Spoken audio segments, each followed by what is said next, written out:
하나님이 살아계심을 믿습니까? 하나님이 역전의 명수라는 것도 믿습니까? 여러분, 하나님은 우리에게 반전의 역사를 쓰십니다. 여러분, 로마서 8장 24절에 이렇게 말씀합니다. 28절에 하나님을 사랑하는 자 곧 그 뜻대로 부르심을 입은 사람들에게는 모든 것이 합력해서 선이 되느니라. 정말 우리가 하나님을 사랑해야 돼요. 하나님과 밀착해야 돼요. 하나님을 가까이 해야 됩니다. 그러면 수지 맞아요. 오늘 우리가 하나님과 가까이하고 하나님과 친해지면 천인 만인이 내 앞에서 고꾸라지고 차빠져도 여호와께서 너를 세워주시고 지켜주신다는 게 시편 91편의 말씀이에요. 그리고 각종 연병을 막아주신다. 이 연병은 유행병이에요. 불황, 불경기, 지금 이게 연병처럼 퍼지고 있지 않습니까? 이런 가운데서도 하나님께서 지켜주신다는 거예요. 신앙생활을 혼자 하는 게 아니에요. 함께 하는 겁니다. 같이 하는 거예요. 그래서 우리가 성도의 사명선언문에서 우리는 거룩한 공동체 멤버로서 거룩한 공동체 세우는 일에 참여하겠습니다, 이런 고백을 하는 거예요. 적어도 이 성도의 교제, 성도의 교통이라는 건 굉장히 중요한데요, 우리가 고백하는 사도신경에 보면 성도의 교통하심과 이렇게 나와요. 이건 코이노니아, 교제를 말하는 거예요. 나무도 아무리 약한 나무도 숲이 우거진데 같이 의지하고 있으면 태풍 광풍 불어도 넘어지다가 기대서 살아요. 그런데 혼자 있으면 그냥 뿌리채 뽑아져요. 우리가 믿음의 공동체에서 어떤 사람들은 얘기합니다. 나는 사람과 접촉하는 것도 싫고요, 나는 교회 너무 깊이 들어가는 것도 싫고요, 나는 적당히 내 믿음 내가 지켜요. 여기는 그런 분들 없겠지만 그런 분들 종종 만나요. 그래서 교회 안에 깊숙이 들어올 생각을 안 해요. 그래서 거리감을 두고 멀찌감치 신앙생활 하려는 이런 사람들 보는데 이거 잘못된 생각이에요. 사도행전 2장 46절에 보면 교회의 본질이라고 하는 초대교회 보면 초대교회는 날마다 성전에 모이기를 힘썼고 가정에 모이기를 힘썼다. 요새 말로 말하면 이 공예배를 열심히 왔고 가정에서 하는 목장 예배를 열심히 갔다는 얘기예요. 여러분, 괜히 목장 예배 만들어서 여러분을 괴롭히는 게 아니에요. 그걸 통해서 성도의 교통과 성도의 교제를 통해서 우리의 신앙의 성장과 성숙의 유익함을 주려고 이런 조직을 가동을 하고 있는 거예요. 그래서 이 교회는 이제 우리가 나라고 하는 개인주의에서 우리라고 하는 공동체 의식으로 바뀌어야 돼요. 그럴 때 여러분이 신앙생활을 정상으로 할 수 있어요. 이것은 사도신경에도 고백을 하는 거고요, 교회가 괜히 남전대 여전대 조직 만들어서 여러분 귀찮게 하는 게 아닙니다. 그걸 통해서 여러분의 신앙이 뿌리를 내리고 더 든든한 믿음으로 세워지게 하기 위해서 교회가 각 부서와 기구를 만들어서 운영하는 거예요. 지금 우리 교회는 청년들이 불같이 일어나고 있어요.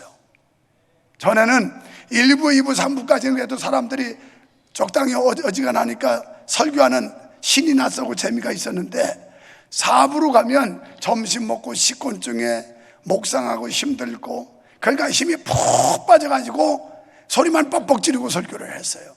요새는요 4부에게 기다려진다니까. 얼마나 많은 청년들이 몰려와가지고 그 분위기를 띄우면서 막 우시아우시 하는지 막 신나요, 신나. 여러분, 목사 설교도 신나야 되는 거예요. 무슨 신? 성신 나야지요. 이 성신이 요새 신종용어로 성령이라고 말합니다만은 하나님의 신이 함께해서 신바람이, 여러분 목사도 설교할 때 신바람이 나야 되고 여러분도 신앙생활 할 때 신바람이 나야 할 맛이 나는 거예요. 그렇습니다. 오늘 본문은 고난주간 목요일에 있었던 일이에요. 예수님께서 잡혀서 십자가 지시기 전 세 제자를 데리고 겟세마네 동산에 오르셨습니다. 제자들에게 기도를 주문하고 저만큼 가셔서 큰 간절히 기도하시는데 얼마나 진지하게 간절히 기도했던지 누가복음 22장 44절에서는 땀방울이 변하여 핏방울이 되었다 이렇게 묘사하고 있어요. 그러니까 아주 진액을 짜는 기도를 했다는 거예요. 그러고서 다시 와서 제자들이 기도하나 하고 봤더니 콜콜 잠자고 있어요. 얘들아 일어나라 일어나라 깨워놓고 좀 제발 기도 좀 해라. 그리고 또 가서 기도하고 두 번째 한참 전에 또 와보니까 또 자고 있어요. 또 깨워가지고 좀 일어나라 일어나라 너희들 시험에 들지 않으려면 좀 기도 좀 해라. 그러고서 또 가서 기도하고 와보시니까 또 자고 있어. 야야 너희들 어떻게 한 시간도 나하고 같이 깨어있을 수가 없더냐. 이 말씀의 내용이에요. 여러분 그만큼 예수님이 간절히 기도하셨는데 이 말씀은 단순히 제자들에게만 주시는 말씀이 아니고 오늘 여기 앉아있는 우리에게 주시는 주님의 음성으로 들어야 됩니다. 좀 제발 일어나라고 깨워도 말 안 들어요. 말 안 들어. 오늘 주님의 음성이 들려줘야 돼. 일어나라 함께 가자. 함께 가자. 왜 기도하라고 하셨을까요? 가장 중요한 이유는 기도하지 않으면 시험 들기 때문에 그래요. 기도하지 않으면. 어느 집사님이 날 좀 보고 싶다고 그랬어요. 그거 봤어요. 그랬더니 목사님 몇 년 전부터 저를 대하시는 표정이 좀 예사롭지 않은데 뭐 제가 책망할 게 있는지 서운한 게 있는지 너는 아무렇지도 않은데. 근데 자기가 느껴질 때 자기 와이프는 아니라고 그럴 리 없다고 당신 생각이라고. 근데 아니라고 목사님이 자기를 바라보는 표정이 좋지 않다는 거예요. 그래서 전혀 아니라고 내가 그랬어요. 오해하지 말라고. 그런데 자격지심이라는 게 있어요. 자기 마음이 편치 않으면 상대방을 그렇게 보여지는 거예요. 예사롭게 보는데도 왜냐하면 뭔가 찜찜하거든 자기가. 그래가지고 어느 날 설교하면서 여러분 변덕 부리지 말고 좀 진드감하고 충성되게 주님 섬기자 이 얘기했더니 꼭 자기한테 하는 것 같더래. 자기가 열심히 하다가 안 해가지고 변덕 떨지 말라고 그러는 것 같더래. 그래서 내가 집사님 겨냥해서 한 것도 아닌데 왜 그런 생각이 들까? 그런데 이게 자격지심 아닐까? 그렇다면 우리가 다 잘하자는 얘기니까 잘하면 될 거 아니냐고 이런 말을 한 적이 지난주에 있었어요. 자, 시험에 들지 않도록 기도하라고 주님 말씀했어요. 어떨 때 기도해야 될까요? 먼저 고민이 있을 때 기도해야 됩니다. 여기 고민 없는 사람 누가 있겠어요? 고민이 있어요. 걱정 있고 염려 있고. 그런데 예수님도 오늘 보면 38절에 보면 이에 말씀하시되 내 마음이 매우 고민하여 죽게 되었으니 심각한 고민을 하고 있습니다. 예수님이 그것 때문에 겟세마네 동산에서 기도하셨어요. 우리는 괴롭고 고통스러운 일이 있을 때 기도하여 응답받아야 할 줄로 믿습니다. 혼자 고민하지 마세요. 주님 앞에 나오세요. 그리고 주님 앞에 그 무거운 짐을 내려놓으세요. 이것이 우리에게 기도라고 하는 비결입니다. 기도라고 하는 무기입니다. 이게 우리 기독교인들에게 하나님이 주신 최고의 무기요 최고의 특권이 기도예요. 사랑하는 여러분, 기도할 수 있는데 왜 고민하십니까? 기도할 수 있는데 왜 실망하십니까? 주님 앞에 겸손히 무릎 꿇고 기도해 보세요.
기도하면 하나님이 들으십니다.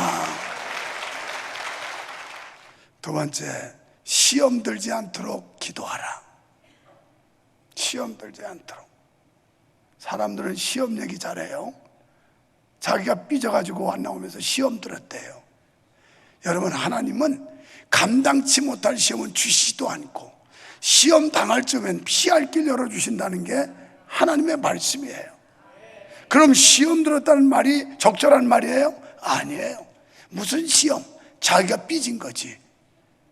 자기가 골탱이 난 거지. 무얼 시험이에요, 시험은. 이런 말 함부로 쓰는 거 아니에요. 성경은 시험을 당하지도 않게 하고 시험을 주지도 않는다고 그랬는데 무슨 시험을 받아요?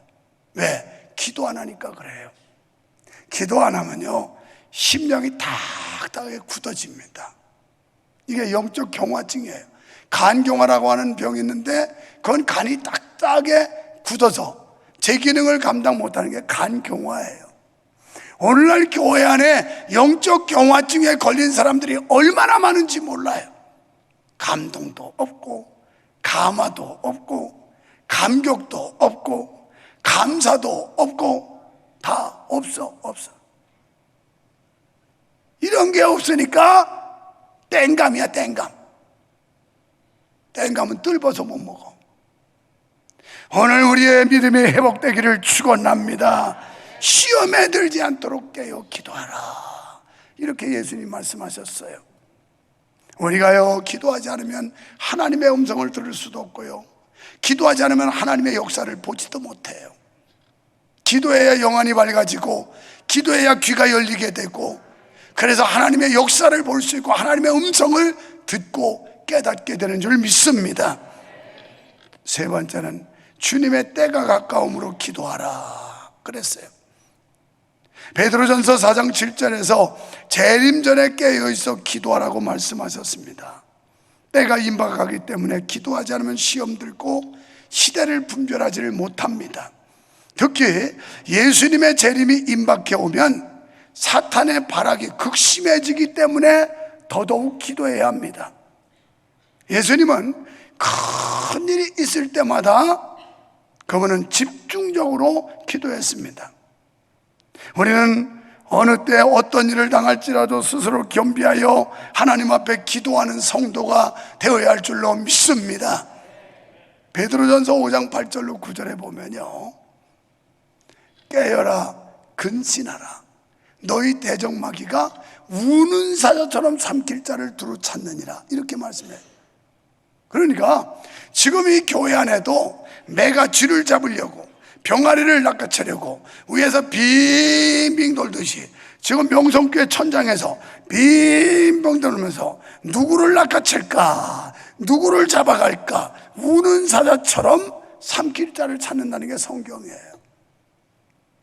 그 사탄 마귀에게 약점을 주면 우리는 영락없이 걸릴 수밖에 없어요.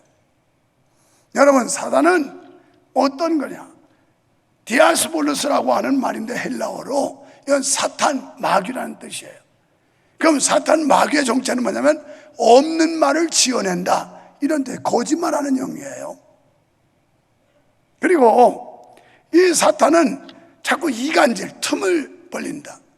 여러분, 사탄은 에덴 동산에서 아담과 하와를 하나님으로부터 틈을 벌려놨어요. 사탄은 인간과 인간 사이에 자꾸 이간질해서 틈을 벌려놔요. 우리와 하나님 사이에 자꾸 거리감을 갖도록 틈을 벌려놔요. 이게 사탄이 하는 수작입니다. 이걸 모르고 아이 목사님 우리가 구원받았는데 하나님 자는데 무슨 마귀가 무슨 사탄이, 천만의 말씀. 오늘 본장을 뒤로 가보면 베드로가 예수님이 십자가 지려고 하실 때 아니되옵니다, 그리 마옵소서 그랬더니 예수님 뭘 하셨어요? 사탄아 내 뒤로 물러가라. 아니 주님 제자 베드로가 사탄이란 말입니까? 그 순간 그 속에 들어가 역사하는 영, 이것이 사탄이라는 거예요. 이걸 우리가 대적하여 이기지 않으면 목사 속에도 사탄이 들어올 수 있고 장로 권사 속에도 사탄이 들어가고 집사 성도에게도 사탄이 들어간다 이 말이에요. 그래서 우는 사자까지 잠길자를 두루차는 그 사탄을 물리치라는 거예요. 그러기 위해서 우리는 깨어서 기도해야 되는 줄 믿습니다. 네 번째는 사명을 위해서 기도해야 됩니다. 예수님이 기도하시는데 기도하는 장면을 한번 깊이 생각해 보세요. 처음에는 예수님이 사명을 거부해요. 아버지요, 할 수 있거든 이 잔을 내게서 옮겨주시옵소서, 이렇게 얘기해요. 그러니까 내가 십자가에 달려서 죽는 거 싫습니다, 나 이 십자가 지는 사명 안 하게 해주세요, 이렇게 기도해요. 그런데 그러다가 뒤에 뭐라 그러냐면 그러나 나의 원대로 마옵시고 아버지의 원대로 하시옵소서, 이걸로 결론이에요. 우리들 신앙생활하면서 사명이 부여될 때 하기 싫습니다. 번거롭고 힘들고 피곤하고 짜증나고 거부할 수 있어요.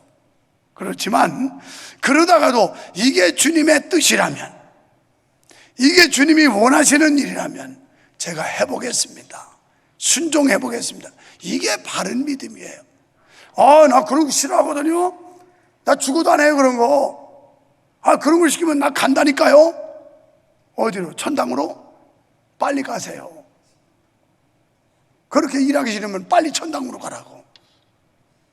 우리가 숨쉬고 있고 살아있는 동안은 일하게 돼 있어요. 세상 일도 해야 되고 교회 일도 해야 되고. 할렐루야. 그래서 인간적인 생각과 또 인간적인 형편으로 볼 때는 못할 수밖에 없는 상황이야. 그래서 힘듭니다, 못하겠습니다 하다가도 결국 이것이 하나님이 원하시는 일이라면 아멘, 순종하겠습니다, 이게 바른 믿음의 사람들이라는 거예요.